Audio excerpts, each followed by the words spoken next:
So hi, welcome to Kavin Educations. మీరు notes ఎలా చేసుకోవాలి? నేను ఫస్ట్ వీడియోస్ నుంచి చెప్తున్నాను.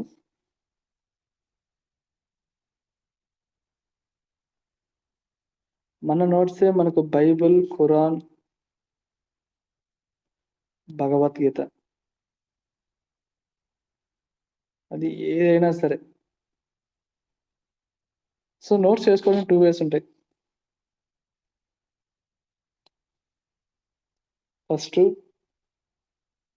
ఒక బుక్లో తీసుకొని నీట్గా రాసుకోవడం. నెక్స్ట్ A4 పేపర్లో కానీ లీగల్ పేపర్లో కానీ రాసుకోవడం. ఫస్ట్ ఎప్పుడు ప్రిఫర్ చేయొద్దు. అంటే నా వర్షన్లో ప్రిఫర్ చేయొద్దు ఇప్పుడు. అదేం సార్ బుక్ రాసుకుంటే ప్రశాంతంగా ఉంటుంది కదా సార్, బుక్ ఉంటుంది అసలు పేపర్లో ఎందుకని చెప్తారు. ఫస్ట్ అనేది బుక్ రాసుకోకూడదు. నోట్స్ అనేది ఎప్పుడే యాడింగ్ మెటీరియల్. సో పేపర్లో రాసుకుంటే ఏం చేయొచ్చు అంటే, పేపర్లో ఏదైనా మెటీరియల్ యాడ్ అయినప్పుడు వెంటనే ఆ పేపర్కి వేరే పేపర్ స్టాపుల్ చేసి కుట్టేయచ్చు. వేరే పేపర్ స్టాపుల్ చేసి మీరు కుట్టేయడం వల్ల ఏమవుతుందంటే, మ్యాక్సిమం అనేది మీకు ఎక్కువ మెటీరియల్ ఎడిటివ్ అనేది ఈజీగా ఉంటుంది. మీరు తప్పుపోయినవి రాసుకోండి అని చెప్పాను కదా, ఆ తప్పుపోయినవి రాసుకున్నది చాప్టర్ల వారీగా అక్కడే మీరు ఒక మళ్ళీ పేపర్లో రాసుకొని అదే పేపర్కి స్టాపుల్ చేశారంటే మీరు గుర్తుపెట్టుకుంటారు అన్నమాట. సో అందుకని ఎప్పుడు పేపర్స్ ప్రిఫర్ చేయండి, అది క్వాలిటీ పేపర్స్ ప్రిఫర్ చేయండి. ఏదో చెత్త పేపర్లో రాసుకోవద్దు, అంత రాసుకున్న నోట్స్ కూడా వేస్ట్ అయిపోద్ది మీరు. సో క్వాలిటీ పేపర్లు అంటే బజార్లో దొరికే A4 పేపర్లు కానీ లీగల్ పేపర్లు కానీ రెండు మంచి పేపర్లే, క్వాలిటీ పేపర్లే. వాటిట్లో మెయింటైన్ చేయండి. కాస్ట్ తక్కువ వస్తుంది కానీ చెప్పి ఓ సినిమా మానేసుకొని ప్రశాంతంగా సినిమా డబ్బులు పెట్టేసి ఈ డబ్బులు క్రాస్ రోడ్స్లో సినిమా చూసే కంటే వీటికి పెట్టండి. ఒక సినిమా ఏం కాదు, చెత్త సినిమా వదిలేసి దీనికి పెట్టండి. So first of all legal పేపర్లో పేపర్ సెట్ చేసుకున్నారు. పేపర్ సెట్ చేసుకున్న తర్వాత ఏం చేస్తారు, పేపర్ సెట్ చేసుకున్న తర్వాత ఎలా రాస్తారు, ఏం చేస్తారు అంటే, first of all A notes అయినా సరే చాప్టర్ వైజ్ రాసుకోండి. ఎలా? Chapter wise. Suppose AP history ఉంది, ఏపీ హిస్టరీలో 5 చాప్టర్లు ఉన్నాయి.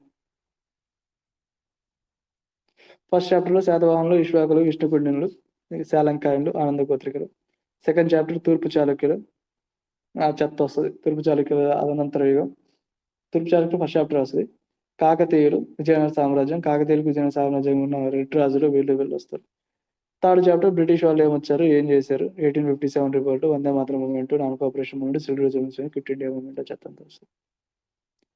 ఫోర్త్ చాప్టర్ వచ్చేసి మీకు సంథింగ్ AMS, ఆంధ్ర మహాసభలు, Andhra formation, Andhra Pradesh formation. Fifth chapter వచ్చేసి 1954 నుంచి 1954 నుంచి సంఘటనలు, 2014 ఆ సంఘటనలు అంతా వస్తుంది సంథింగ్. సో 5 చాప్టర్లు. సో ఒక్కొక్క చాప్టర్కి ఒక్కొక్క బంచ్ ఆఫ్ పేపర్స్. ఫస్ట్ చాప్టర్కి ఒక 40 పేపర్లు, సెకండ్ చాప్టర్కి ఒక 50 పేపర్లు, థర్డ్ చాప్టర్కి ఒక 35 పేపర్లు, ఫోర్త్ చాప్టర్కి ఒక 50 పేపర్లు, ఫిఫ్త్ చాప్టర్కి ఒక 20 పేపర్లు. ఇలా ఈచ్ అండ్ ఎవరీ చాప్టర్కి పేపర్స్ ఉండాలి మీకు. ఆ పేపర్స్ పిన్ చేసేసుకోండి. సో ఈ పేపర్స్ పిన్ చేసేసుకొని ఎప్పుడైతే ఎడిటివ్ మెటీరియల్ వచ్చిందో ఖచ్చితంగా దాన్ని రాసేసుకోండి. ఖచ్చితంగా రాసేసుకున్న తర్వాత మీరు నీట్గా నోట్స్ చేసుకుంటే మార్కర్ ఉంటుంది. మార్కర్తో మీరు ఆ నోట్స్ చేసుకున్న మెయిన్ పాయింట్ల మీద మార్క్ చేయండి.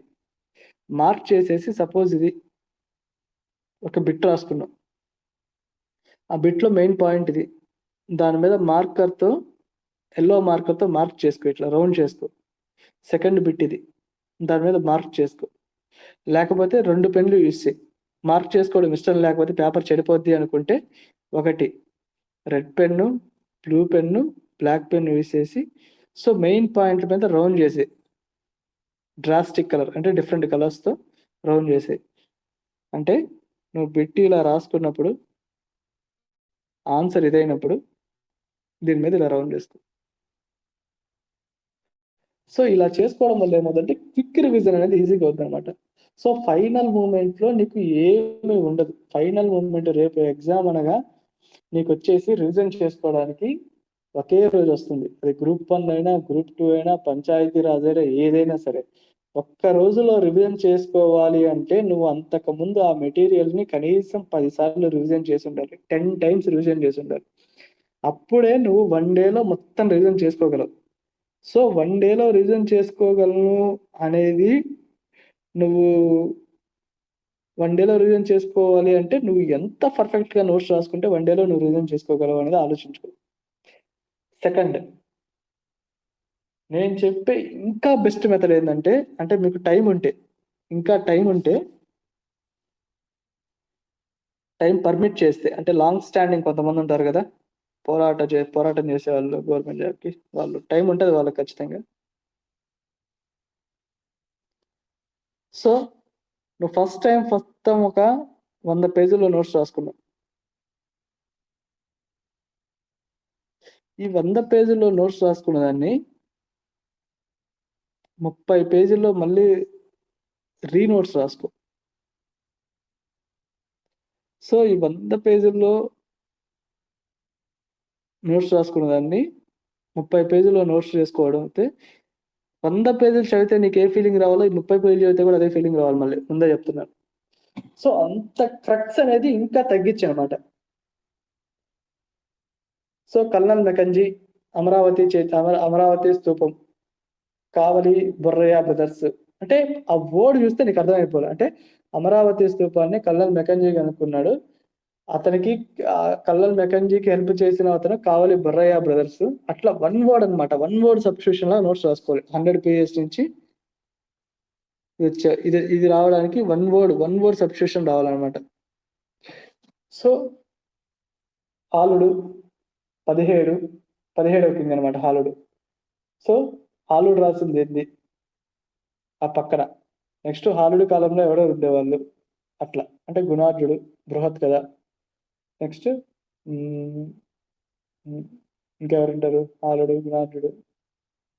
గుణాఢ్యుడు ఉండేవాడు మేడం. ఇంకా గుణాఢ్యుడు బృహత్ కథ రాశాడు. ఇట్లా 2 వర్డ్స్ అనమాట. 2 వర్డ్స్ జస్ట్ అది అట్లా రాసుకొని 30 పేజెస్లో తీసుకురా. ఇది ఇంకా చాలా బెస్ట్ ప్రాసెస్. కానీ ఇది ఎప్పుడు చేస్తారంటే టైం పర్మిట్ చేస్తే చేయండి, టైం లేకుండా చేయొద్దు. ఇది కొద్దిగా కష్టమే. టైం పర్మిట్ చేస్తే చాలా టైం ఉన్న లాంగ్ టర్మ్ స్టాండింగ్ వాళ్ళు ఇది చేయండి. షార్ట్ టర్మ్ స్టాండింగ్ వాళ్ళు చేసిన సూపర్ ఎక్సలెంట్ అనమాట. ఈ 100 పేజెస్ని 30 పేజెస్లో తీసుకురండి.